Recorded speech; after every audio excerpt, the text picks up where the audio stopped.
আসসালামু আলাইকুম, সবাই কেমন আছেন? আশা করি ভালো আছেন। তো আজকেও আরেকটা নতুন ভিডিও নিয়ে চলে আসলাম।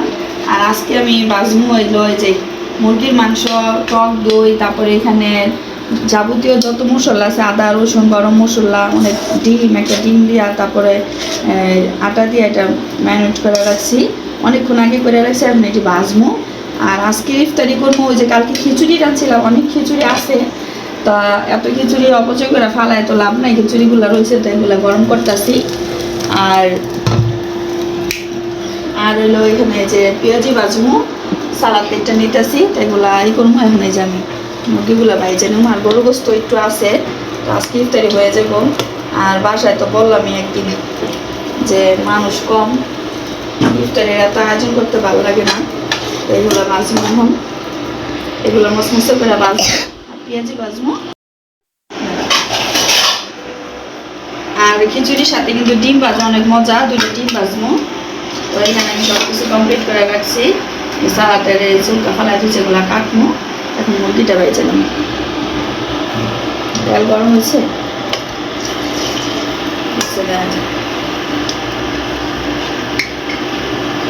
মুরগির বুকের মাংসটা, আর মুরগি আনলে আমি বুকের মাংসটা বেশিরভাগই রাইখা দিই। হয়তো পাস্তা রান্না করি, না নুডলস রান্না করি, রান্না দিয়ে বাবা বাইজা খাই।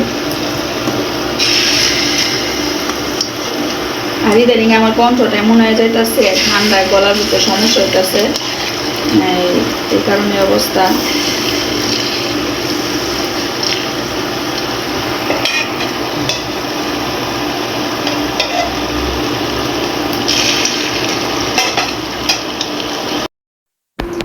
আর হাবিবার জুতা আনছি আজকে, আর আমারও জুতা আনছি, হাবিবার বাবার আনছি। এগুলোও আজকে আপনাদের দেখাবো।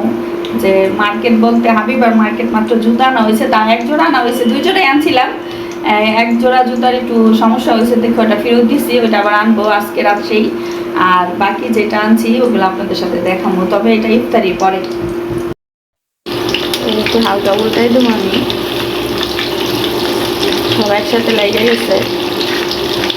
হালকা উল্টায় দিলে আপনার ভিতরটা তাড়াতাড়ি ভাজা হইব। আর নাহলে উপর দিয়ে ভাজা হইব ঠিকই, কিন্তু ভিতর দিয়ে হইব না। আর এটা আমার বাচ্চারা রুটি দিয়ে খাইতে অনেক পছন্দ করে। আজকে রুটি দিয়া না, আজকে খাবো খিচুড়ি দিয়া, খিচুড়ির সাথে খাবো। আর পয়েন্টটা একটু কমাই দেবো যাতে আস্তে আস্তে হইতে থাকে, অনেক সময় আছে। আর এই জায়গায় কিন্তু আমি প্রিয় পরিষ্কার করে নিয়েছি। এখানে তরকারি কাটতে বা শসা কাটতে, সালাদ কাটতে সুবিধা হয়। আজকে অত কাটাকাটি নাই। আর সবজির ভিতরে রান্না করবো আজকে ফুলকপি দিয়ে, কই মাছ দিয়া। তারপর আরেকটা কিন্তু জিনিস আছে, চিংড়ি ভর্তা বানাবো। আর আজকে ট্যাংরা শরবত খাবো না, আজকে খাবো লেবুর শরবত।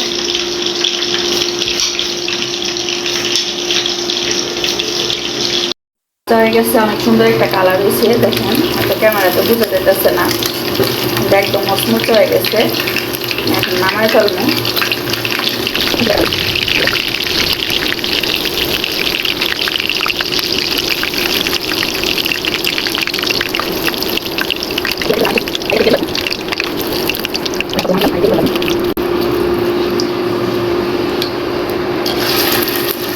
অনেকে পেঁয়াজি গোল গোল করে বাজে, আসলে কিন্তু পেঁয়াজি গোল গোল করে বাজে না, পেঁয়াজি বাজতে হয় আপনার একটু চ্যাপটা করে, এভাবে চ্যাপটা করে এভাবে বাজলে পেঁয়াজিটা মচমচ হয় এবং ভিতরটা অনেক সুন্দর হয়।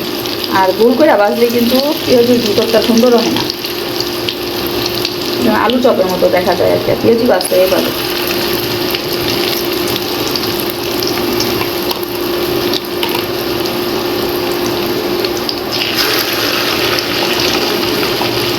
ছোটোবেলা আমরা মেলায় গেলে পকোড়া ভাজা খাইতাম, তো পকোড়া ভাজা কিন্তু এইভাবে দেয়, এই যে এরকম ছোটো ছোটো করে এরকম করে ডুবা তেলে দেয়। অনেক মশমশা করে পরপর লাগে, অনেক মজা লাগতো ওটা খাইতে। এরকম পেঁয়াজু ভাজা বলে ডিম ভাজবো। আমি এই যে চিংড়ি, লাউর ছিলকা, রসুন এগুলো সব মিক্সচার করে ভাইজা নিছি। এখন আমি এটার ভর্তা বানাবো। আর এই ভর্তাটা কিন্তু অনেক মজা হয়, আমি একদিন বানাইছিলাম, বাকিগুলো আমি রেখে দিয়েছিলাম আজকের জন্য। এটা বানাবো এখন। আর আজকে আমি পাটায় বানাবো না, এই পাটায় বানাইতে ভালো লাগতেছে না, সেদিন বানাইছি না পাটায়, আজকে আমি ব্যালেন্ডারে বানাবো। ব্যালেন্ডারও ভর্তা কিন্তু মজা হয়। কই মাছ কাইটা নিছি ভালো করে, ঘষা কাটা মানে কাইটাই আনছে বাজার থেকে, এখন আমি ঘষা পরিষ্কার করে নিছি। এখন হলুদ মরিচ দিয়ে মাইখা রাখবো, ইফতারি পরে রান্না করবো তরকারি, শুধু এক পদ তরকারি, শুধু এই যে ফুলকপি রান্না করবো। আর অনেক তরকারি আছে, তো তার জন্য বলছি বেশি কিছু রান্না করবো না আজকে, শুধু টাটকা বলতে ফুলকপিটাই রান্না করবো, তো এগুলোই।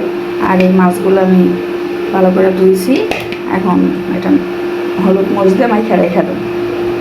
এই যে পেঁয়াজিগুলো ভাজা ফেলাইছি, এই সাইডে পেঁয়াজি আর এই সাইডে মুরগি ভাজা, তো ভাজা হয়ে গেছে। আর ডিমটা ভাজবো, ইফতারি একটু আঁকবো উঠতে, যাতে গরম গরম ভাজা খেলে ভালো লাগে। আর তেলটা কমাই নেবো, এত ডুবা তেলে ডিম ভাজলে ডিম মজা লাগে না। ডিমটা এখান থেকে তেলটা কমাই নিয়ে পরে এটাতে ডিমটা ভাজা নেব। আর শুটকি না সরি, এই লাউয়ের ছিলকা আর চিংড়ির ভর্তা কমপ্লিট হয়ে গেছে। এই আজকের ইফতারি। লেবু শরবত ট্যাং দিব না, অনেকদিন যাবত লেবু শরবত খাই না, তো এটা তো বানাইতেছি। এই লেবুগুলো গ্রান অনেক ভালো, এই লেবুগুলো চিনিটা গুলাই নিতেছি, পরে লেবু দিচ্ছি তাই না। আর সালাদটা এইভাবে কাইটে নিচ্ছি,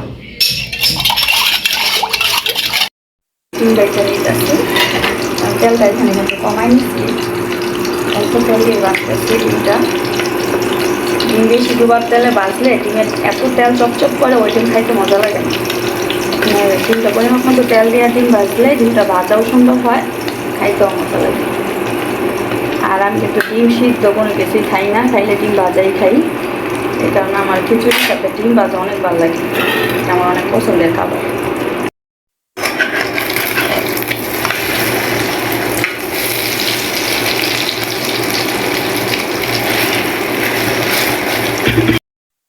আর এই জায়গায় আমি নিয়ে নিছি খাবার, এটা হলো মুরগি ভাজা, পেঁয়াজু, এই যে আমার ডিম ভাজা, আর এখানে সালাদ নিছি, পেঁয়াজ কাঁচামরিচ, আর এই যে গরু গোস্ত, আর এটা ভর্তা। তো ইফতারি করি, আর পুরো ভিডিওটা আপনারা দেখেন। আর যারা সাবস্ক্রাইব করেন নাই প্লিজ একটা সাবস্ক্রাইব করে দিন, আর যারা ফেসবুকে দেখতেছেন তারা ফলো লাইক শেয়ার দিন। আর কারা কারা ইফতারি করে নামাজ পড়ে জামানেতে চলে আসো কমেন্টে জানাইও। আর আমার তো এই ইফতারি করে নামাজ পড়া শেষে কতক্ষণ আমি চুলার সামনে আমু চা বানাইতে। তো যাদের চায়ের নেশা তারা সবাই হয়তো চা বানাইতে চলে আসে এইভাবে। তো যারা চা খাইতে অনেক মানে পছন্দ করো তারা কমেন্টে জানাইও। আর আমার চা বানানো দেখো, এই যে আমার চা বানানো, আমি শুধু আমার একার জন্য দেখে 1 কাপ চা বানাবো। তো দুধ, চিনি আর চা পাতি আমি একসাথে দিয়ে দিচ্ছি, একসাথে বলকাইয়া, দুধটা আগে জাল দেওয়া ছিল, একসাথে বলকাইয়া তারপর আমি চাটা এখন খামু। চাটা খাইলে যেমন শরীরে এনার্জিটা অনেক বাড়ে। আর চাটা খাইয়াই তোমাদের দেখামু হাবিবার জুতা, আমার জুতা এগুলো আনছি, তো এগুলো দেখামু। তো আমার চা খাওয়া পর্যন্ত অপেক্ষা করো, আর পুরো ভিডিওটা দেখো। তাহলে আমার চা বানানো হয়ে গেছে, তো এখন চাটা খামু। আর চা কিন্তু আমি কাপ বইরা খাই না, আমি সবসময় হাফ কাপ চাই খাই। অতটুকু চাই আমার এনার্জি বাড়ায় আর মানে চায়ের নেশাটা কমায়। আর চা খাওয়ার পরে এখানে আবার অনেকগুলো থালা বাসনও আছে, ইফতারি খাওয়ার পর যেগুলো হয় আর কি, এগুলো ধুমু, তবে এখন না পরে। এখানে কাকার জুতা, হাবিবার বাবার, আমার, হাবিবার, আর এটা হলো আমাদের একটা ছোট্ট সোনামণির জুতা। 2টা সোনামণির জুতা আনা হয়েছে, একজনের জুতা দিয়ে দেওয়া হয়েছে, তো ছবি আছে, আমি ছবিটা এই যে এটা হলো আমার ছোট ভাইয়ের মেয়ের জুতা, খুব কিউট জুতা। আর জুতাটা কিন্তু লাইট চলে, ছোট ছোট জুতা এত দাম। এই জুতাটা 1350 টাকা নিচ্ছে, এত দাম। ছোট জিনিসের দাম বেশি, অথচ বেশি দিন ইউজ করা যায় না। এটা হলো এক জোড়া, আরও জুতা বাকি আছে, এগুলো নিয়ে আসবো পরে।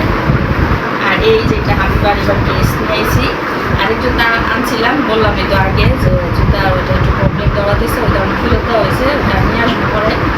এই যে হাবিবার এবার এই জুতার সাথে কি ড্রেস কিনবো এমনও চিন্তা ভাবনা করতেছি। প্যান্ট শার্ট কিনবো না, গেঞ্জি কিনবো না, ফুল প্যান্ট কিনবো, এমনও বুঝতেছি। জুতা আগে নিয়ে আসছে, বড় ছেলে প্যারায় জুতা নিয়ে এসে আগে, মানে আমার বড় ছেলে জুতার শোরুমে চাকরি করে, ওইখান থেকে জুতা নিয়ে আসছি। আর বলতেছে তাড়াতাড়ি যাও, পরে সামনে জুতা ভালো কোয়ালিটি থাকবে। আর আমার জন্য এই জুতাটা নিয়ে আসছি, এটি আমি পরতে অনেক আরাম পাই, কমফোর্টেবল লাগে। ওই মানে আমার পায়ের ভিতরে আমি একটা সেফ পাই অন্যরকম, ওর জন্য আমি এগুলাই নিয়ে গেছি। না আগে ওই সব জুতা তুলে করতাম, ওগুলো আমার। আর এই যে এটা হলো হাবিবার বাবার জুতা।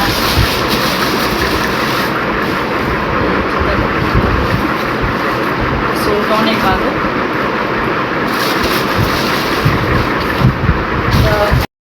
এক ছেলে জুতার কোম্পানিতে চাকরি করে, মানে জুতা সে বড় বড় জুতা দিয়েছে। আর আরেক ছোট ছেলে টপ 10 বাংলাদেশের সবচেয়ে বড় টপ 10 শোরুমে চাকরি করে। ওর শোরুমে যাইতে বলতেছে আমি শোরুমে যাবো, তো শোরুমে গেলে পাহাড় সমান টাকা নিয়ে যাইতে হইব, এখানে অনেক দামি দামি জিনিস। তো ইনশাল্লাহ দেখি সামনে কি করা যায়। তো সবাই পর্যন্তই থাকবেন, আল্লাহ হাফিজ। এই যে এটা হলো রাইসা মনির জুতা।